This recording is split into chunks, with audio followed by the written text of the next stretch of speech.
Ambientação à arrebentação como pré-requisito a atividades marítimas de praia. 6 de setembro de 2019. Rio Surf Survive é um preparatório para esportes marítimos que surgiu em junho de 2018, como fruto de uma pesquisa iniciada em 2005 sobre a pedagogia no ensino do surf. Seu objetivo é aumentar a sensação de conforto e bem-estar dos praticantes de esportes e atividades laborais que acontecem em meio à zona de arrebentação de praias não abrigadas, ou seja, praias com a ocorrência de ondas. O trabalho é conduzido através do estudo prático do ambiente da arrebentação e se baseia num conceito inédito de segurança que respeita a condição de entrosamento prévio das pessoas com a arrebentação, potencializando um aumento de consciência e autonomia a partir do qual seus praticantes não mais dependerão de ajuda externa ou de equipamentos nesse ambiente, e que também levará a concepções mais precisas de segurança marítima.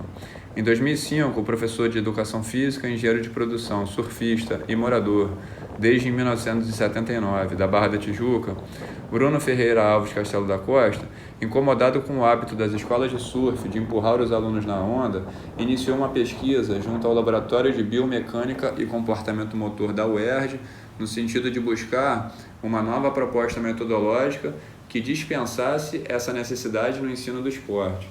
Para tanto, foi ao Havaí passar uma temporada na Ilha de Oahu, dezembro de 2005 a abril de 2006, a fim de conhecer e investigar as práticas adotadas pelas escolas de surf de lá. Ao regressar, passou outros 5 meses agora com os bombeiros guarda-vidas do 2º GEMAR, do Corpo de Bombeiro Militar do Estado do Rio de Janeiro, na praia da Barra da Tijuca, em treinamento visando a autonomia na arrebentação. Entre agosto de 2006 e julho de 2010, a pesquisa foi conduzida de forma científica, tendo culminado na publicação do livro Conscientização Orientada da Prática do Surf e em nova temporada do professor Bruno Castelo no Havaí, desta vez entre agosto e dezembro de 2010, para a divulgação dos resultados de pesquisa. Desde então, o método veio sendo aperfeiçoado na prática e outros livros seguiram abordando o seu tema. Em 2015, o professor Bruno Castelo oficializou seu vínculo com o GEMAR e hoje é também instrutor do curso de salvamento no mar do CBMERG. O professor Bruno Castelo mantém um canal no YouTube e no início do ano passado, 2018, associou-se à Associação Carioca das Escolas de Surf, a CAES, dando início formal às atividades do Rio Surf Survive. O Rio Surf Survive representa o amadurecimento desse trabalho de pesquisa e vem sendo refinado desde a sua concepção. Tendo observado que o trabalho com prancha é feito com bastante afinco e dedicação pelas escolas, hoje o professor Bruno Castelo se especializa no que chama de ambientação à arrebentação, um trabalho de base visando esportes e demais atividades que requerem desenvoltura em contato com a arrebentação. A ideia é que, através do estudo, interação e contemplação dos elementos da natureza presentes na zona da arrebentação, a pessoa vai desenvolvendo não apenas um fascínio por tais elementos, mas também uma sensibilidade para a sua percepção e o entendimento sobre como usar a energia da arrebentação a seu favor, fluindo e relaxando em harmonia com esse fluxo que o cerca. Ao invés de prover a segurança dos alunos com a sua presença sempre a um braço de distância, o professor Bruno Castelo defende o fomento do conceito da segurança orgânica, em contraponto ao conceito tradicional da segurança provida por agente externo. A segurança orgânica é aquela que emana de dentro para fora na pessoa. Todos temos um perímetro de atuação dentro do qual somos plenamente capazes de prover a nossa própria segurança. A depender do cenário, esse perímetro será maior ou menor e cabe ao professor encontrar formas didáticas de estimular a sua expansão de forma orgânica, isto é, buscando estímulos que desafiem os alunos na medida certa, sem extrapolar a sua sensação de desconforto e respeitando o estado de natureza da sua relação com os elementos da arrebentação. O estado de natureza representa a forma como uma pessoa se relaciona com um dado fenômeno antes que qualquer intervenção externa interfira nessa interação. O professor Bruno Castelo valoriza essa livre interação, pois, observando-a, ele consegue enxergar os pontos mais latentes que carecem da sua atenção, visando a ambientação de cada aluno com a energia e os elementos da arrebentação. Traçando um paralelo com a zona de desenvolvimento proximal apresentada pelo psicólogo soviético Lev Vygotsky, que viveu entre 1896 e 1934, o professor Bruno Castelo estima o grau de dificuldade ambiental que os alunos conseguem assimilar por conta própria e os incentiva a trabalhar na fronteira dos seus respectivos perímetros de segurança orgânica.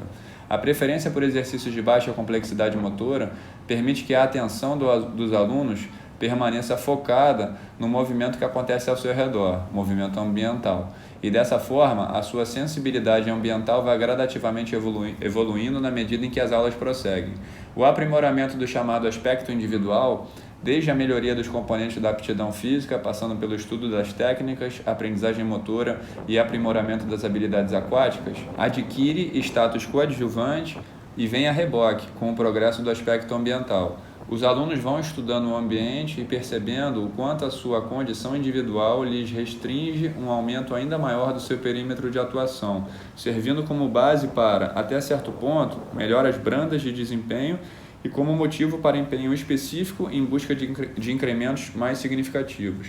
Aprendendo a identificar e relacionar-se com os elementos da natureza presentes na zona da arrebentação, os alunos se tornam capazes de tomar referências nesse ambiente, compreendendo a sua dinâmica e, consequentemente, ampliando a sua capacidade não apenas de sobreviver, mas de interagir com a energia que flui pela arrebentação, passando a prescindir de ajuda externa ou de equipamentos, em caso de necessitarem retornar à terra firme quando perderem a prancha ou a nadadeira, por exemplo. E também desenvolvendo noções mais precisas de segurança marítima, já que as condições na arrebentação podem se alterar drasticamente da noite para o dia, o que requer discernimento e conhecimento dos nossos limites. Ambientação de crianças à arrebentação, 19 de setembro de 2019. Com relação à ambientação de crianças, o ideal é levá-las à praia desde talvez os seus 2 anos de idade. Evitando sol e vento em excesso, a praia pode ser vista como um parquinho natural ao ar livre. Pense nos perigos dos quais o seu filho ainda não consegue se defender e apenas certifique-se de mantê-lo livre dentro de um perímetro onde tais perigos fiquem de fora. Assim, a criança exercita a sua curiosidade com liberdade e, na medida em que se satisfaz, basta que adaptemos esse perímetro de forma a diversificar os elementos ambientais ao seu alcance. Se a criança ainda não sabe nadar, procure evitar de pegá-la no colo e já ir entrando na água.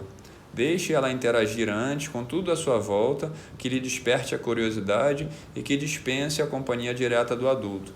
Pegar no colo é um convite a desrespeitar os limites da sua segurança orgânica, sob o risco da criança não querer mais sair do colo, e assim cegando-lhe quanto ao potencial de tudo aquilo que a praia poderia lhe oferecer caso a sua inserção na cena fosse feita de forma mais calma. Melhor do que fazer a criança se entreter com a areia ou vai e vem da água na beirinha, só mesmo se ela arrumar amiguinhos para que a brincadeira prossiga com todos juntos. Aí a coisa não para mais. A criança precisa brincar e a praia é um excelente local que pode ser, desde que tomadas as devidas precauções, frequentado um pouquinho todo dia.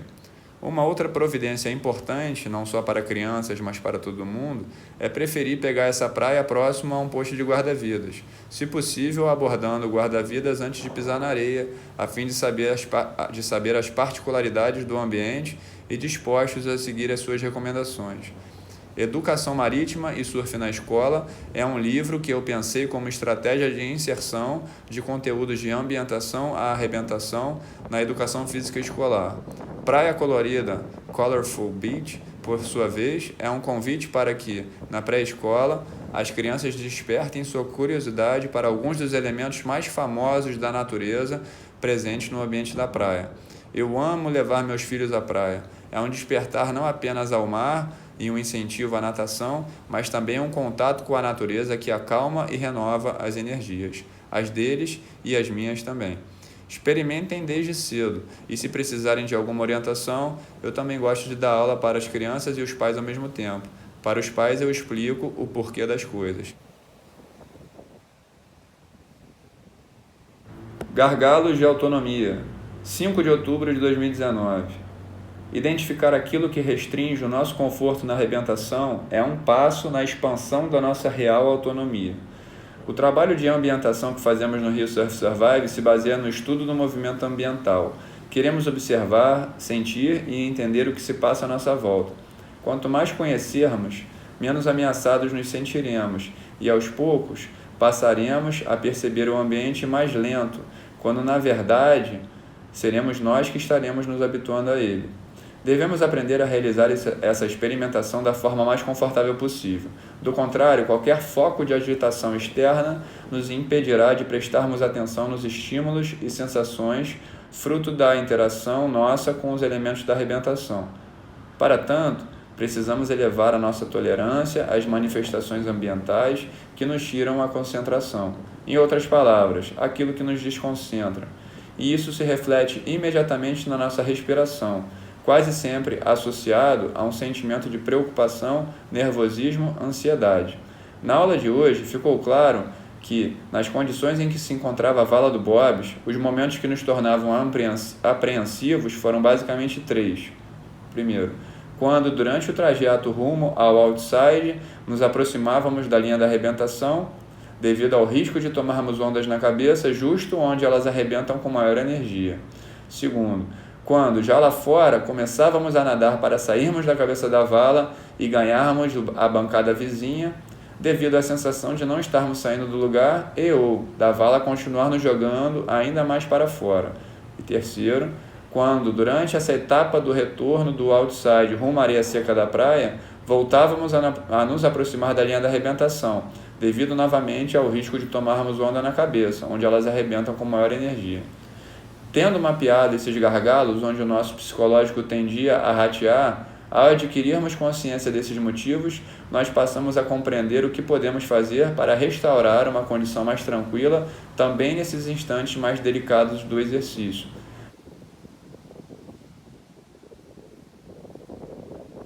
A hora certa de fazer força, 13 de outubro de 2019.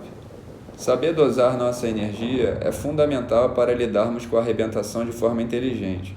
Se, por um lado, o trabalho no Rio Surf Survive prioriza o estudo do movimento ambiental, conhecendo os elementos da arrebentação e aprendendo a identificar referências que nos ajudem a interagir com as suas partes, por outro, também é necessário desenvolvermos o chamado aspecto individual, tudo que diz respeito às funções do nosso corpo visando a melhora do desempenho atlético.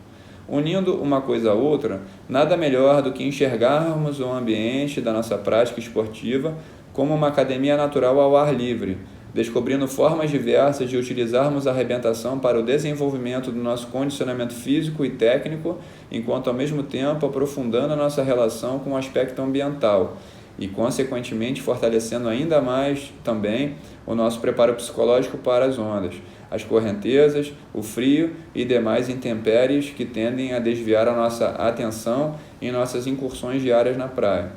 As condições da aula de hoje nos permitiram experimentarmos a vala do Bobbs como uma esteira de natação, dado que já havíamos treinado bastante o deslocamento passivo em condição semelhante em aulas anteriores. Deliberadamente, no dia de hoje, experimentamos fazer força contra a corrente de retorno, no intuito não necessariamente de sairmos do mar pela vala, mas sim procurando perceber o fieiro a partir de uma perspectiva inusitada. O estudo ambiental anteriormente construído, privilegiando o mínimo uso da força e sem focar tão pouco a parte técnica, nos permitiu alcançarmos dois pré-requisitos importantes para a aula de hoje. Primeiro, o conhecimento da topografia e dinâmica de funcionamento dessa vala em cenários semelhantes, e segundo, a experiência de vazarmos junto com seu fluxo, já tendo provado a nós mesmos que somos capazes de posteriormente ganhar o banco de areia e sair do mar sem maiores dificuldades.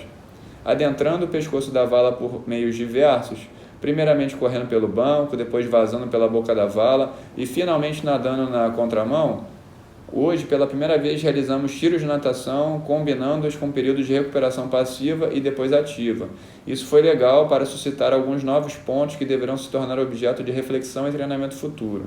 Por exemplo, como evitar um deslocamento em zigue-zague, nadando apenas aproximação, abrindo mão por completo do maior conforto e eficiência possíveis através do nado crawl, aprendendo a respiração de nadadores de águas abertas, talvez mesclando alguns ciclos de crawl com outros de aproximação.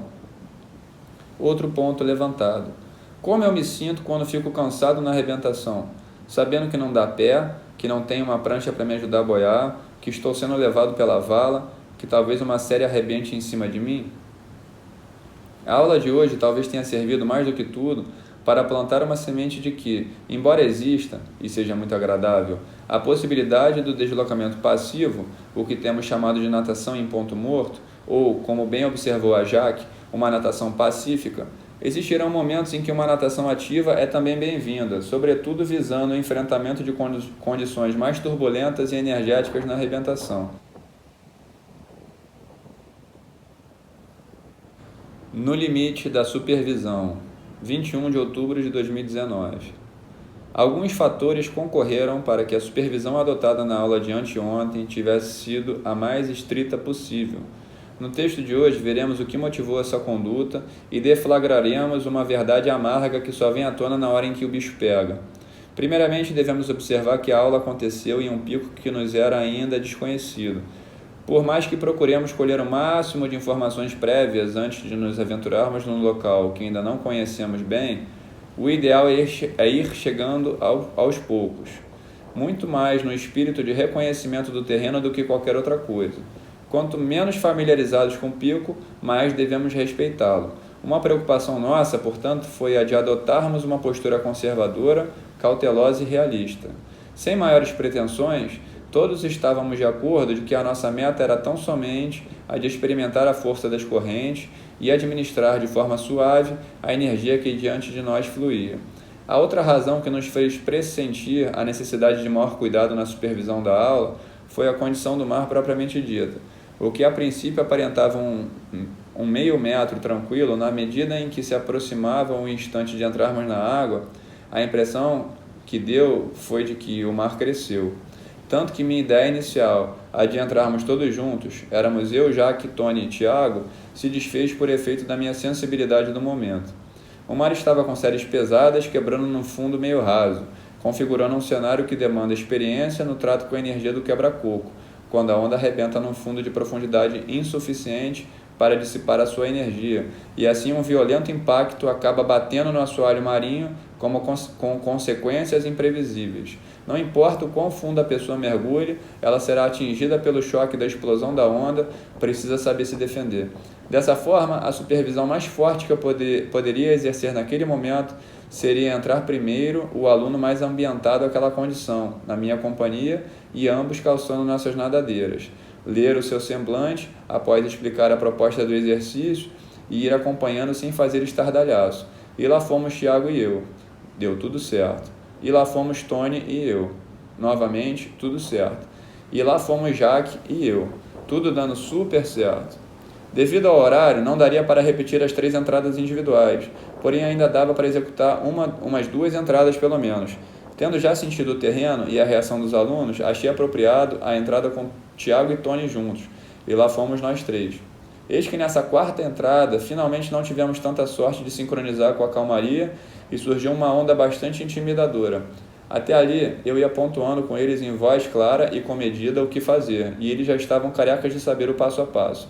Porém, é o que a gente aprende no Rio Surf Survive. Na hora da emoção, a cabeça trava e nos restam apenas os nossos instintos. Mergulhamos. Emergindo antes, olhei para trás um pouco apreensivo. Após alguns segundos, emergiu o Tony e depois o Tiago.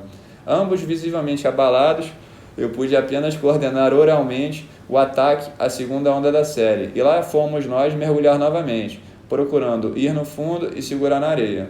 De novo, emergi antes. De repente, emergiu o Tiago, já próximo de mim. No que pareceu uma eternidade mais tarde, emergiu o Tony, já tendo sido arrastado para a bancada e com semblante ainda abalado. Abalado, mas concentrado, pensei comigo mesmo. Tony hesitou para furar a 4ª onda, pediu ao Tiago para aguardar no outside e foi ao encontro do Tony, porém que logo a seguir se pôs a tratar de retomar a sua trajetória, unindo-se ao Tiago. Tony teve tempo de me explicar rapidamente e bastante feliz que conseguiu ir no fundo e segurar na areia. Foi a primeira vez que ele vivenciou esse fenômeno. Eu fui na areia acompanhar a Jaque, que também tomou uma onda meio quadrada, mas que logo se agrupava com os demais. Saímos e a aula foi elogiada por todos. Na medida, eu pensei.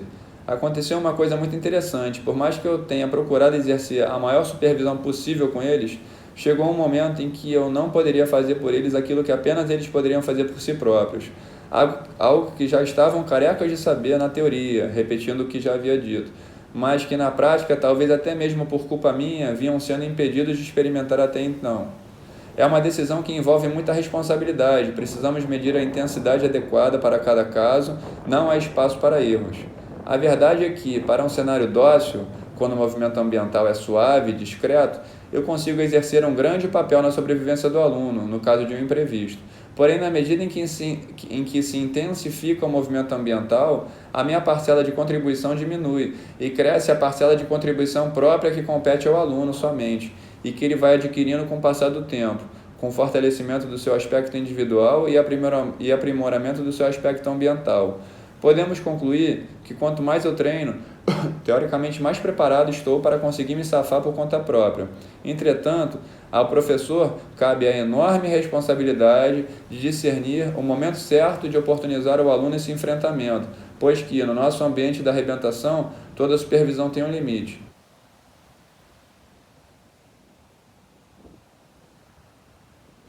Mecanismo primordial de autonomia na arrebentação, 27 de outubro de 2019.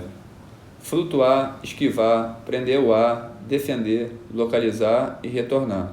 Automatizar essas 6 etapas passa a ser oficialmente a meta inicial do nosso trabalho de ambientação e arrebentação. Foi dessa forma que apresentamos na aula 66 do Rio Surf Survive, que rolou ontem na Gaia Surf Feminino, uma visão simplificada de como nos deslocarmos da forma mais suave possível pela arrebentação, sem depender de uma natação de qualidade ou de um preparo físico elevado. A ideia é que, ao focarmos nesse passo a passo, diminuímos a quantidade de preocupações na nossa mente, direcionando o pensamento e facilitando, portanto, a concentração em cumprirmos esse roteiro simplificado. Seguido à risca, esse plano estabelece o nosso mecanismo primordial de autonomia na arrebentação. No primeiro momento, garantindo a nossa sobrevivência. Em fases mais avançadas, passando a figurar como ponto de partida para os nossos futuros esforços ativos. A combinação dos 6 passos acima propicia uma base de autonomia que nos confere a capacidade de entrarmos e sairmos do mar usando a energia da arrebentação a nosso favor, sem fazer força. Como se estivéssemos colocando nosso carro em movimento a partir do ponto morto, sem gastar combustível, e que a partir daí podemos eventualmente começar a pensar em acelerar o motor.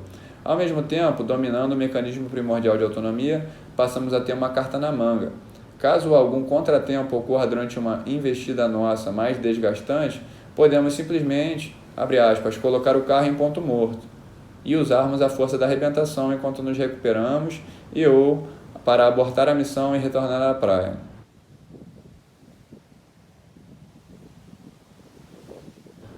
Flutuação base de tudo, 4 de novembro de 2019. O objetivo da flutuação é mantermos as vias aéreas fora d'água da forma mais econômica possível. Corresponde ao ponto morto de um veículo. A pessoa que flutua sem fazer força já consegue experimentar o segundo passo, esquivar-se das ondas, de forma proveitosa. Se não, a sua luta para manter o rosto fora d'água lhe impede de conseguir prestar atenção nos detalhes da esquiva. Devemos caprichar na hora de aprender essa habilidade. Foi o que fizemos na aula 67. Conclusão da aula. É mais fácil flutuarmos de barriga para cima, com a cabeça no sentido da corrente, sempre que possível olhando para o céu e monitorando a chegada das ondas, primeiramente com o nosso tato, sentindo o vai e vem da água, em segunda medida com a nossa audição e, em último caso, com a nossa visão. E mais um detalhe importantíssimo: tem pessoas que se incomodam quando fica fundo e não dá pé, certo? Pois hoje constatamos que o inverso também é verdade. Quando está raso demais, isso também pode nos desconcentrar e acabar quebrando a nossa conexão com a força do mar. Deitado a gente tende a fluir com a corrente, mas se colocarmos os pés no chão, a tendência é de lutarmos contra. Esse foi o exercício da cadeirinha.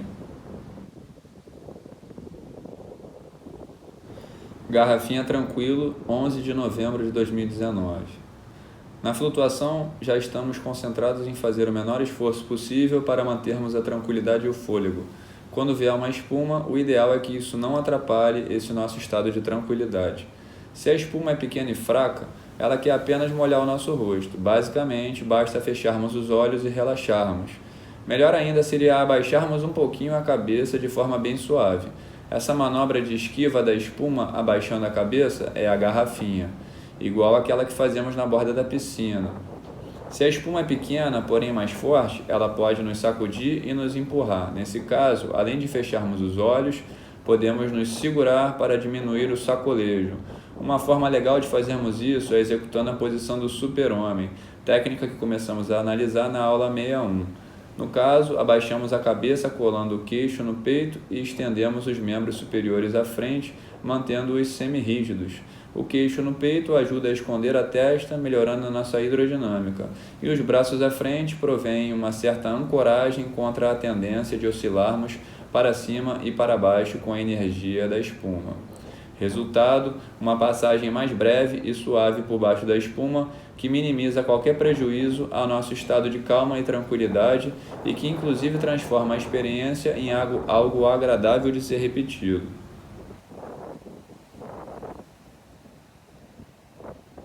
Acionando o botão da calma, 18 de novembro de 2019. Se tem vida, respira. E quando não dá para respirar, faz o quê? Ao invés de darmos maior atenção ao ato de prender o ar, que acontece numa pequenina fração de tempo, do tempo em que estamos na água, que tal olharmos o outro lado da moeda antes? Vamos imaginar duas pessoas juntas na arrebentação. Uma delas está calma, a outra não. Qual das duas está mais preparada para lidar com o caldo? Pois vamos focar na parte boa dessa história. Vamos nos certificar de que estamos tão tranquilos quanto possível pelo tempo em que estivermos na água. Assim fica mais fácil aguentar um eventual desconforto. Na verdade, é possível transformar a sensação desse desconforto, tornando-o um detalhe menor, algo que não mexe tanto com a gente e que então acabará passando despercebido com naturalidade.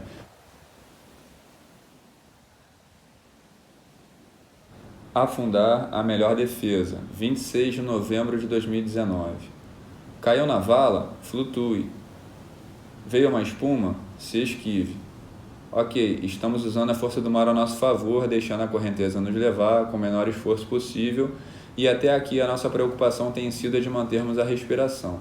Mas eis que uma onda quebra à nossa frente. E agora o que devemos fazer? Qual a melhor forma de sairmos dessa? Nesse momento, além da respiração, surge uma outra preocupação. A onda gera impacto quando quebra. Precisamos dar um jeito de nos defendermos dessa explosão.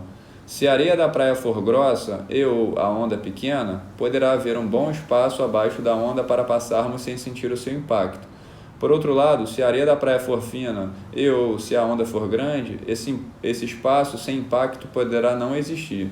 A nossa defesa será dividida em duas partes: afundar e usar o fundo. Iniciamos o treinamento de afundar sem grandes pretensões. O ato, por si só, já representa um desafio considerável para muitos. Logo, é importante a pessoa se sentir à vontade para experimentar a sensação de descer. Aos poucos, naturalmente melhoramos a nossa capacidade e o fundo passa a ser um local conhecido, um que conseguimos acessar sem maior dificuldade.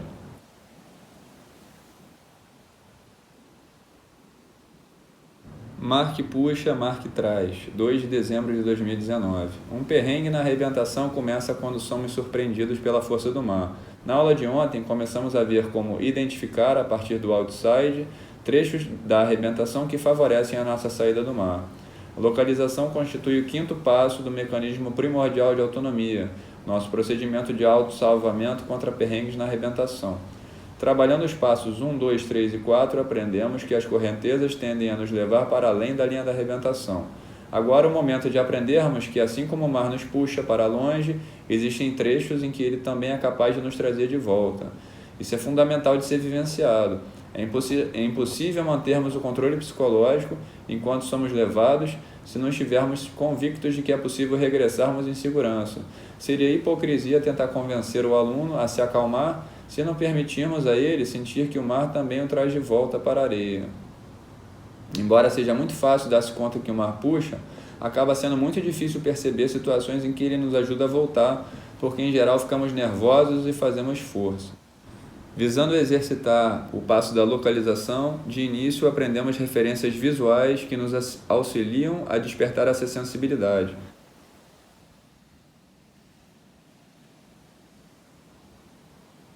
Quanta força fazemos para sair do mar? 8 de dezembro de 2019. Nossa aula ontem focou no sexto e último passo do mecanismo primordial de autonomia, retornar. Observamos que, embora já estejamos nos acostumando a fazer menos força no momento de vazar com a corrente, o nosso comportamento se modifica quando chega a hora de deixarmos a cabeça da vala e nos dirigirmos para a bancada mais favorável. Quando o objetivo se torna retornar para a praia, o instinto natural parece ser o de reagir com aflição, tensionando o semblante e tratando de nadar. Por que será? Ainda não havíamos parado para pensar sobre a possibilidade de relaxarmos também nessa etapa da arrebentação. Por enquanto, nosso esforço em aula vinha sendo de melhorarmos principalmente a flutuação e a esquiva, permanecendo alertas enquanto praticando essas duas habilidades. Esse esforço de atenção, no entanto, é cansativo e tende a se desfazer na presença de perturbações externas. Falamos na aula sobre a sensação de confusão mental que se estabelece quando perdemos a calma. Perdemos o compasso com o movimento ambiental que passa a nos incomodar. A nossa mente se inquieta e o estado de concentração dá lugar a uma série de questionamentos internos, fruto de um inesperado sentimento de incerteza.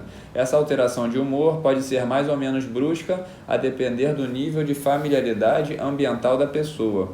A tendência é os alunos mais experientes resistirem melhor a essa gradativa perda do controle psicológico.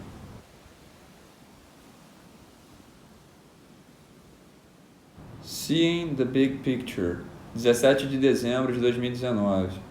Imagine-se passando um grande sufoco na arrebentação, tomando uma grande onda na cabeça, arrebentando o estrepe e ficando à beira do desespero. Quando tudo mais parece perdido, do nada uma voz sussurra no teu ouvido: siga os 6 passos. Pois que 6 passos mais tarde você se encontra de pé na areia, são e salvo, sem ter recebido a ajuda de ninguém, e mesmo sem ter podido contar com a sua prancha, pé de pato ou qualquer outro equipamento de flutuação ou propulsão para conseguir essa façanha. O nadador ambientado, 24 de dezembro de 2019. Em 2013 eu escrevi a seguinte frase, abre aspas, nadadores habituados à arrebentação estão um passo à frente na aprendizagem do surf. Na época, a expressão natação para o surf me parecia fazer bastante sentido como um bom caminho para a familiarização com as ondas. Uma espécie de pré-requisito para a segurança dos praticantes de esporte na arrebentação, sem depender de equipamento ou ajuda externa. Quanto mais habilidosa fosse a sua natação na piscina, mais chance você teria de se adaptar à arrebentação.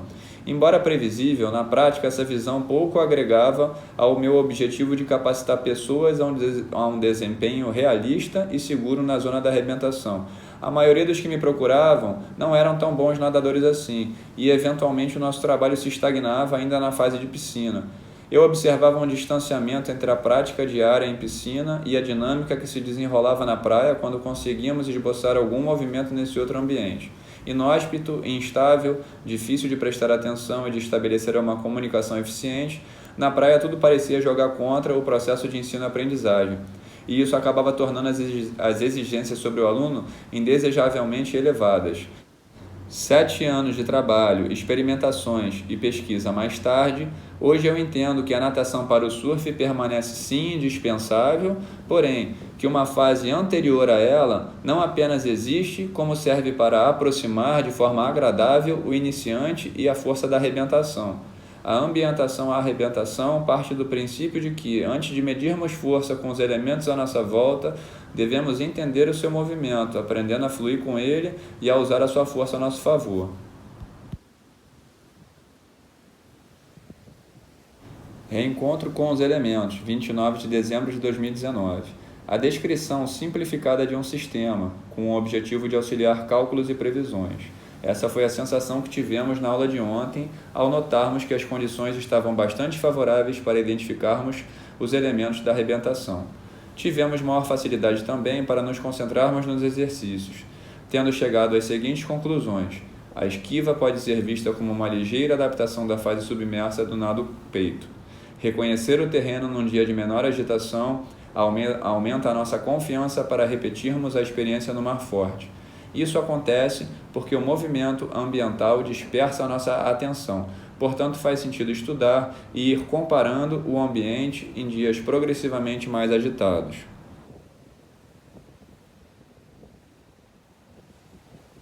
Inspirar e expirar para enxergar. 6 de janeiro de 2020. Quando nos concentramos numa tarefa, sem perceber, entramos numa espécie de piloto automático.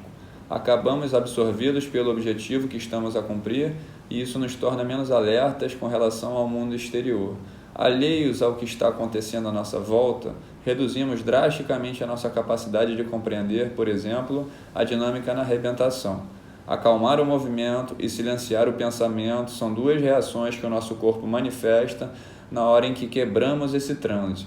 A forma pela qual conseguimos isso é prestando atenção na nossa respiração. Não é fácil, porém, quando o professor pede ao aluno que se acalme, em outras palavras, ele está tentando estimular esse fenômeno. Queremos, durante alguns ciclos de inspiração e expiração mais longos, abrir espaço para uma retomada do nosso estado de consciência, um lampejo de lucidez que nos abra os olhos e nos permita enxergar o que está acontecendo em volta de nós.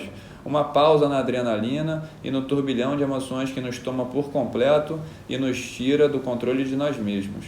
Na verdade, a chave para isso não é simplesmente respirar, mas sim lembrar da respiração e agir conscientemente sobre ela. É nesse sentido que respirar constitui o terceiro passo do mecanismo primordial de autonomia. Na próxima vez em que a tensão na arrebentação crescer, exercite o controle consciente da sua respiração e perceba uma clareza de pensamento que vai te ajudar a compreender o que está acontecendo ao seu redor. Isso vai te distanciar do medo e você conseguirá enxergar de uma forma mais isenta o que de fato você precisa fazer para sair dali. O perigo dos dias tranquilos e bonitos, 14 de janeiro de 2020. A preocupação quanto à progressão pedagógica não se faz necessária apenas do ponto de vista da complexidade motora, mas, no nosso caso, também está relacionado à condição ambiental que se apresenta. Tudo o que pudermos fazer num dia bonito e tranquilo deve ser feito com a máxima atenção. Apesar dessa condição ambiental ser a melhor possível para entendermos e praticarmos cada detalhe do que o professor tem a nos passar, observamos que é exatamente no cenário do dia bonito e tranquilo que os alunos mais se distraem. Talvez pelo ambiente estar muito dócil, a gente acaba relaxando e às vezes perdemos um detalhe ou outro. Assim, subestimamos a importância de absorvermos cada palavra e orientação que está sendo passada na condição ideal, e o preço pela nossa distração nos será cobrado no dia do cenário turbulento, aquele do dia feio e difícil. Por isso, adotamos estratégias para nos prepararmos da melhor maneira possível, visando minimizar essa perda causada pela interferência ambiental. A principal forma para assegurar a qualidade da aprendizagem é acostumar-se com o desconforto, deliberadamente criando fatores de turbulência quando o ambiente estiver dócil. Identificamos esse padrão, por exemplo, nas palavras da Jaque. Quando o mar está flat, a gente realiza atividades que requerem um certo condicionamento físico. Quando tem onda, a gente tem outro foco, poupar energia para usar no momento certo, que é o objetivo real da ambientação, fecha aspas. Assim, galera, não esperem o mar engrossar para se esforçar nos estudos. Os 6 passos no mar forte, 20 de janeiro de 2020. O Rio Surf Survive faz a gente perceber fragilidades e medos que não são algo fácil de digerir, mas com os quais é possível aprendermos a lidar. Ao conhecermos um pouquinho melhor como a arrebentação funciona, descobrimos que é possível relaxarmos e curtirmos o momento, ao invés de ficarmos tensos e nervosos. Assim, a gente começa a se abrir para um outro nível de contato com o ambiente. Percebemos que existe informação para ser captada até pela sola dos nossos pés, e gradativamente construímos um olhar contemplativo, um estado de atenção sensorial e um tempo que é só nosso, uma conversa que faz a gente esquecer da hora. Mas para esse processo começar a rodar, é preciso um esforço. Para algumas pessoas, no início, pode parecer um esforço monumental, para outras, nem tanto.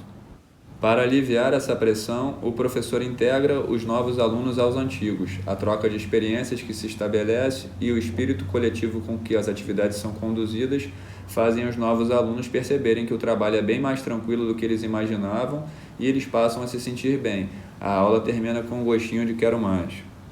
Dentro da estratégia de fazer os alunos ganharem intimidade com a arrebentação, estabelecemos o estudo e treinamento dos 6 passos, que são uma bússola que guia a nossa exploração do ambiente.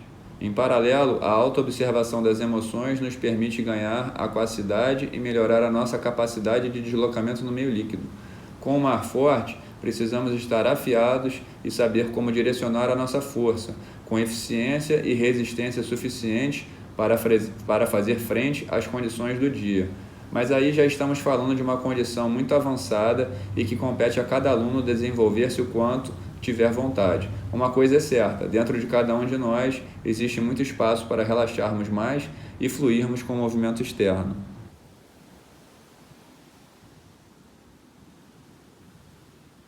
A autonomia que a gente conquista, 28 de janeiro de 2020. Imagine um grupo de escoteiros acampando. Na floresta, eles são obrigados a colocar em prática uma série de técnicas e procedimentos que uma pessoa normal desconhece. E é graças a esse conhecimento especial que eles conseguem usufruir daquele ambiente com uma capacidade maior do que nós, que não sabemos tão bem quanto eles como nos comportar ali. O aluno do Rio Surf Survive aprende a se defender, a trabalhar em equipe, a se poupar, a se concentrar e a se preocupar com os demais membros da turma. Ele aprende a ouvir, a compartilhar e vai se acostumando também com uma didática diferente de ensino. Muitas vezes, para não dizer todas, a natureza provoca emoções e sentimentos dentro de nós. Rio Surf Survive sabe que a gente vai sentir esse montão de coisas e que isso mexe muito com a gente. E é por isso que a gente observa não apenas o movimento ambiental de forma isolada, mas ao mesmo tempo procuramos entender como cada um de nós reage a cada estímulo externo. Junte-se a essa turma de pessoas normais que semanalmente tem um encontro consigo mesmo através da energia da arrebentação.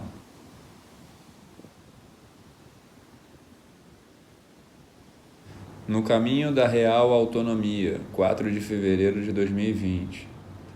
Não importa se o seu objetivo é entrar no mar de prancha, canoa, stand-up, kite, câmera de pneu de caminhão, isopor, etc., nadar ou surfar de peito. Todo mundo está no mesmo barco, que é o de aprender a fazer menos força na arrebentação. Aliás, por que será que fazemos força na arrebentação? Porque quando tem onda, o mar fica forte e a gente só consegue entrar na base da força.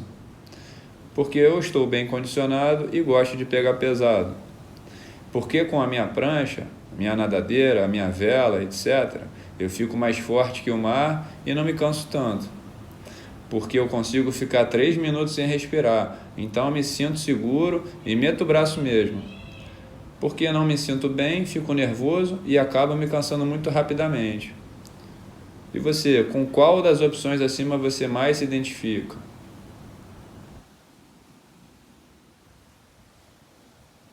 O falso ambientado, 12 de fevereiro de 2020. Domingo tivemos uma das aulas mais difíceis, a constatação de que nenhuma ambientação é real sem uma dose de sacrifício. A temperatura da água estava gelada. Ao invés de focarmos, primeiro momento da aula, nos detalhes do movimento da água, como faríamos numa aula normal, a ocasião suplicava para que analisássemos aquela fortíssima sensação de frio que nos tomava por completo. O frio tornava muito mais difícil a realização das tarefas. Antes que a gente se desse conta, de uma só vez ele tomava a nossa atenção, nos desconcentrava e nos fazia cansar mais rapidamente. O frio cria um estado de confusão mental que nos faz regredir. Precisamos nos ambientar a ele se quisermos interagir minimamente bem com os demais elementos da arrebentação. Por mais que a gente tente aliviar o lado do praticante, haverá dias em que a aula será meio doída mesmo.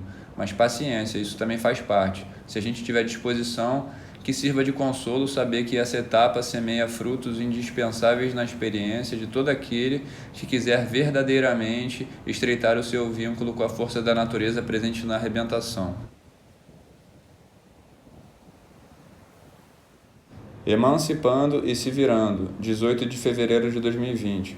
Você sabe a diferença entre esperar o pior e estar preparado para o pior?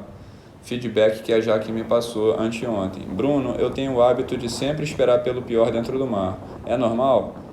Penso que é uma forma de me prevenir e planejar o que fazer. Jaque, eu também procuro estar preparado para o pior, mas existe uma diferença que podemos exercitar a partir de já. Esperar pelo pior, como você disse, versus estar preparado para o pior, como eu disse agora. A primeira opção eu acho que influencia negativamente a gente. A segunda eu já acho mais interessante e saudável. Eu não espero pelo pior. Na verdade, eu espero que não aconteça nada de ruim. mas se calhar da gente dar um baita azar e o pior acontecer, eu confio que posso levar o susto da vida, mas sairei ileso. Procure estar preparada, mas não deixe isso ser o foco do seu pensamento, senão a gente deixa toda a nossa conduta para com a arrebentação ser ditada pelo medo. A proposta no Rio Surf Survive é optarmos por formas de treinamento mais contemplativas da natureza, ao invés de focarmos nos possíveis problemas que uma pessoa exposta à arrebentação está sujeita a enfrentar. A gente trabalha um pedacinho de cada vez. Tem gente que não entende, outros não têm paciência, mas quem persiste... Alô, Tônia, em algum momento percebe que na verdade estamos nos preparando para ligar os pontos, formando um inesperado e belo desenho. E nesse processo os alunos vão se preparando como se fossem exploradores, unidos no objetivo de conquistarem a arrebentação. Aprendem a trabalhar com restrição de recursos, a pensar por si próprios, a tomar decisões inteligentes e a improvisar, trabalhando em equipe e valorizando os companheiros mais que tudo. O mar bateu e a terra tremeu, 27 de fevereiro de 2020. No último domingo, tivemos uma aula pedreira. Foi muito boa para observarmos os elementos da arrebentação numa condição extrema, mas um outro benefício que tivemos, que não constava no script, foi que também pudemos perceber uma ligação importante entre a natação e a corrida. Correr, ou melhor, trotar, na velocidade mais baixa possível, é uma habilidade que requer treinamento e consciência. Utilizamos ela para fins de deslocamento, devido à necessidade de estudarmos e compararmos diferentes valas. Observamos que a maioria dos alunos apresenta dificuldade para conseguir trotar em marcha lenta. A tendência é eles saírem já acelerando. Vemos aí, portanto, um espaço para relaxarmos, descontraindo o corpo e aprendendo a canalizar melhor o esforço. Essa dificuldade inicial de se deslocar relaxadamente no seco também acontece na água. Talvez pela maior estranheza do meio aquático, para nós que somos seres tipicamente terrestres, no caso da natação, os alunos levam mais tempo para aprender a se deslocar de forma calma e relaxada. Mas o espírito da coisa é o mesmo, e recai sobre aquela nossa máxima, de que devemos fazer a menor força possível, utilizando ao máximo o ambiente a nosso favor.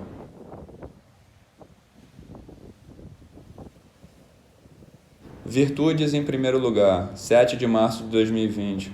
Alcançar a real autonomia na arrebentação exige antes de mais nada paciência e disposição. Nossas decisões precisam ser feitas com consciência. É uma linha tênue que separa a alegria do desespero. Definitivamente não estamos tratando de um tema que permite ao professor conduzir a aula em ritmo de festa, deixar correr solto ou qualquer coisa do tipo. A responsabilidade é enorme, e não me refiro apenas à do professor, mas também à que cada aluno traz consigo. Pois, alertados sobre a seriedade do trabalho, no final do dia cada um presta contas à sua própria consciência. Precisamos fazer a nossa parte. Na hora que o calo aperta, é nos detalhes que a gente se safa. A tensão cresce, a janela da sobrevivência diminui e o que nos resta são esses valiosos recursos que construímos à base de um treinamento de precisão. Influência da personalidade ao processo de ambientação à arrebentação, 13 de março de 2020. Hoje realizei uma outra necessidade importantíssima também para compor o trabalho de ambientação da forma que eu creio que deva ser feito. O professor deve conhecer cada aluno, a sua personalidade, o seu lado humano, procurando compreender como ele reage às atividades propostas, no intuito de traçar uma espécie de perfil seu, uma ferramenta que irá ajudar a prever o comportamento do aluno em tarefas mais avançadas. Isso é fundamental para a leitura corporal que o professor faz do aluno. Quanto menos controle tivermos sobre a área na qual o aluno estiver realizando a sua tarefa, mais precisa deverá ser a habilidade do professor de ler o aluno e compreender como ele está se sentindo. Se o ambiente estiver muito energético ou se o aluno estiver muito distante, o risco aumenta além do aceitável caso o professor não consiga perceber rapidamente uma alteração no comportamento corporal do aluno. O professor precisa fazer um esforço em conhecer a pessoa por trás de cada aluno seu, pois assim ele se aproxima do seu lado inconsciente e gradativamente passa a entendê-lo melhor em suas diversas formas de manifestação. Um tratamento mais humano vai ajudar no entrosamento do professor com o aluno, aumentando a eficiência e a segurança das suas incursões no ambiente. O medo e o perigo real, 30 de abril de 2020. Essa relação ilustra com clareza a importância do Rio Surf Survive, complementando o trabalho das escolinhas de surf e demais praticantes de esportes marítimos. A percepção do perigo dessas pessoas tende a ser inexata, o extremo oposto da vulnerabilidade ambiental que qualquer um rapidamente percebe nas suas aulas. Nossa vulnerabilidade só nos é revelada em toda a sua totalidade a partir do instante em que nos propomos a interagir com os elementos da arrebentação sem prancha, nadadeira, óculos de natação, etc., ou qualquer forma de ajuda externa.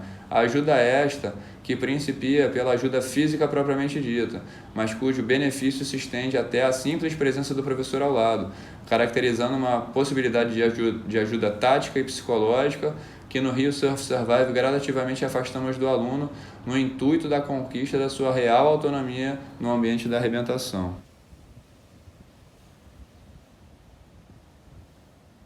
Body surfer e nadador de águas abertas fala sobre o Rio Surf Survive, 7 de maio de 2020. Tendo participado já de 14 aulas no Rio Surf Survive, recentemente, o amigo e aluno Júnior Matos nos enviou de forma espontânea as seguintes palavras. Lembro do dia em que rolou a primeira aula em Grumari. Castelo me convidou para entrar no mar um pouco diferente do meu habitual. Na hora, ele observou que minha expressão facial estava um pouco tensa, mesmo eu tentando relaxar e me concentrar. A partir daquele dia, comecei a associar as suas aulas a uma espécie de terapia na qual o aluno aprende a lidar com as verdades, porém seguindo um protocolo que se torna o mais natural e orgânico possível ao longo do tempo. E isso tudo é trabalhado de forma gradual, na qual o Castelo entra como um estimulador aflorando os sentidos necessários. Ele não tem o objetivo de invadir a intimidade do aluno. A maioria acaba se abrindo, dizendo quais são as suas dificuldades e medos naquele meio. O Rio Surf Survive é isso para mim, psicólogo, terapeuta ou aquele amigo que está mais disposto a te ouvir do que te criticar, fazendo com que você mesmo entenda as suas necessidades e avance de forma categórica para os próximos desafios. Varar o mar hoje, para mim, é uma arte.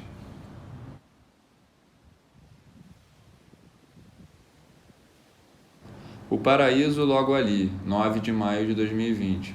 Imagine um lugar onde as preocupações ficam de fora, as esperanças se renovam e os sonhos ganham vida. Um lugar mágico, onde olhar para o relógio pode fazer menos sentido do que observar a posição do sol no céu. A sensação de que à nossa frente temos apenas mar e céu e de que toda a vida humana está nas nossas costas. Isso é extraordinário. Brindados pela linha do horizonte, essa inacreditável vastidão nos faz crer ser possível tocarmos o sol. O planeta pulsa e não há nada que se compare à emoção de sentirmos esse coração batendo tão de perto assim. Orientando o despertar do instinto, 10 de junho de 2020. Você está enxergando aquela superfície crespa ali? Olha lá, dá para enxergar um sombreado, como se fosse um cardume passando. A resposta do aluno varia de acordo com a sua experiência. Na primeira aula é possível que ele imagine algo do tipo: kkk, caraca, esse maluco está viajando. Porém, gradativamente ele passa a ser capaz de também enxergar a vala. Ok, até aí tudo bem, uma observação da vala. A vala é um dos elementos que compõem a arrebentação. Sua observação representa apenas o começo de um fenômeno maior, um processo que transforma as pessoas que participam do Rio Surf Survive. A esse fenômeno damos o nome de ambientação. Analisaremos no artigo de hoje a ambientação a partir da relação entre a exposição dos alunos à arrebentação e o autoconhecimento que essa exposição nos possibilita desenvolver. Voltemos ao exemplo do início do texto. De forma isolada, observar os elementos da arrebentação não representa, por si só, estímulo suficiente capaz de alterar a nossa capacidade de sobrevivência. Como eu disse, esse é apenas o começo de um processo maior. A observação precisa ser seguida por uma etapa de vivência, e é por isso que complementamos a descrição do estudo ambiental que realizamos em nossas aulas com a expressão in loco, um estudo ambiental que é realizado no próprio local. Porque da areia ou da calçada da praia, por exemplo, é fácil observar a vala. Observá-la enquanto deixamos a sua força nos levar, entretanto, aí a história já começa a mudar de figura. E é nesse instante que entra a possibilidade de observarmos também como se altera o nosso estado emocional, a depender dos estímulos externos com os quais nos deparamos.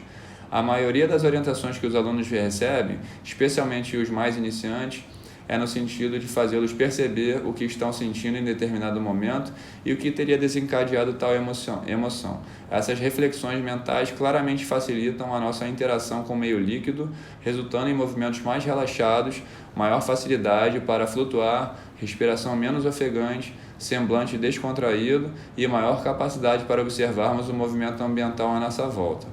Nem mesmo a presença de uma deficiência técnica mais severa impede esse efeito apaziguador da autoobservação sobre o aluno.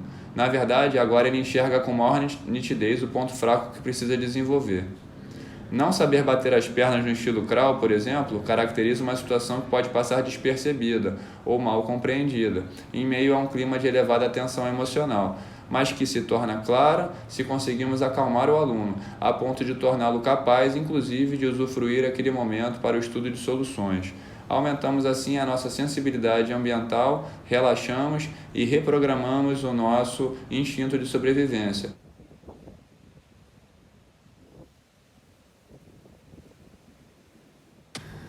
Just a Little Push, July 23rd, 2015.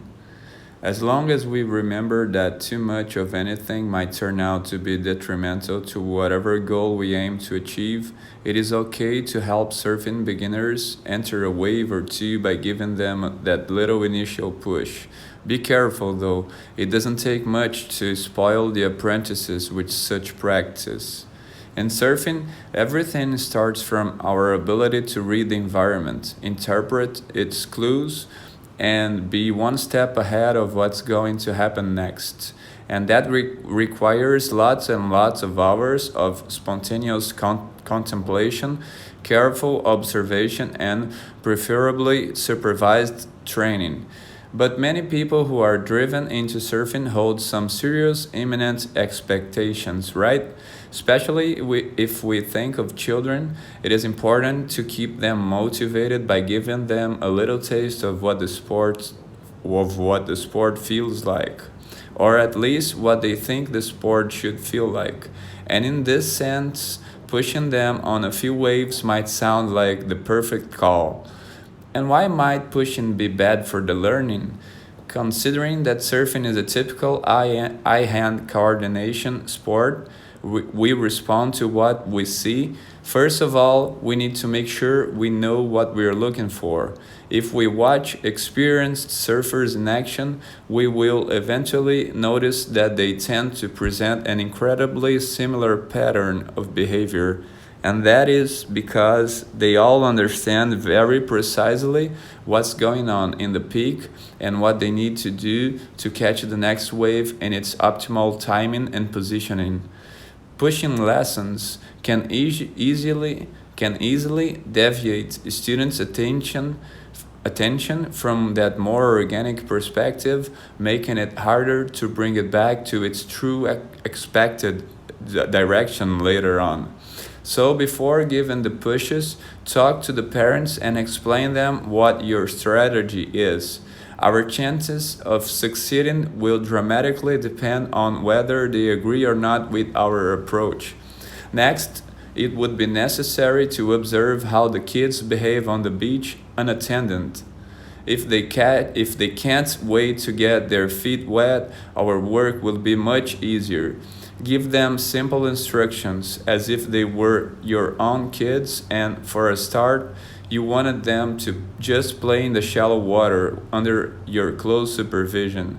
This initial observation will provide us with the most noticeable weak points the kids hold under such environment in terms of what restrains them the most from having the necessary autonomy to deal with the surf on their own. Take note of those points. By now, we should also have an idea of their temper. Truth is, we are going to push them as little as we can. Perfect world. We don't push, they don't miss it. Our intervention should be as smooth and imperceptible as possible. Let them delve into what is catching their attention at that time. Seek to anticipate the timing and interrupt them just before they start losing interest in what they're doing, and then propose a slight modification to that initial task. Maintaining that low-key posture throughout the remainder of the lesson, see if you can come up with a customized set of proposed tasks that will address the student's weak points without jeopardizing that more instinctive experience we are looking for to deliver them.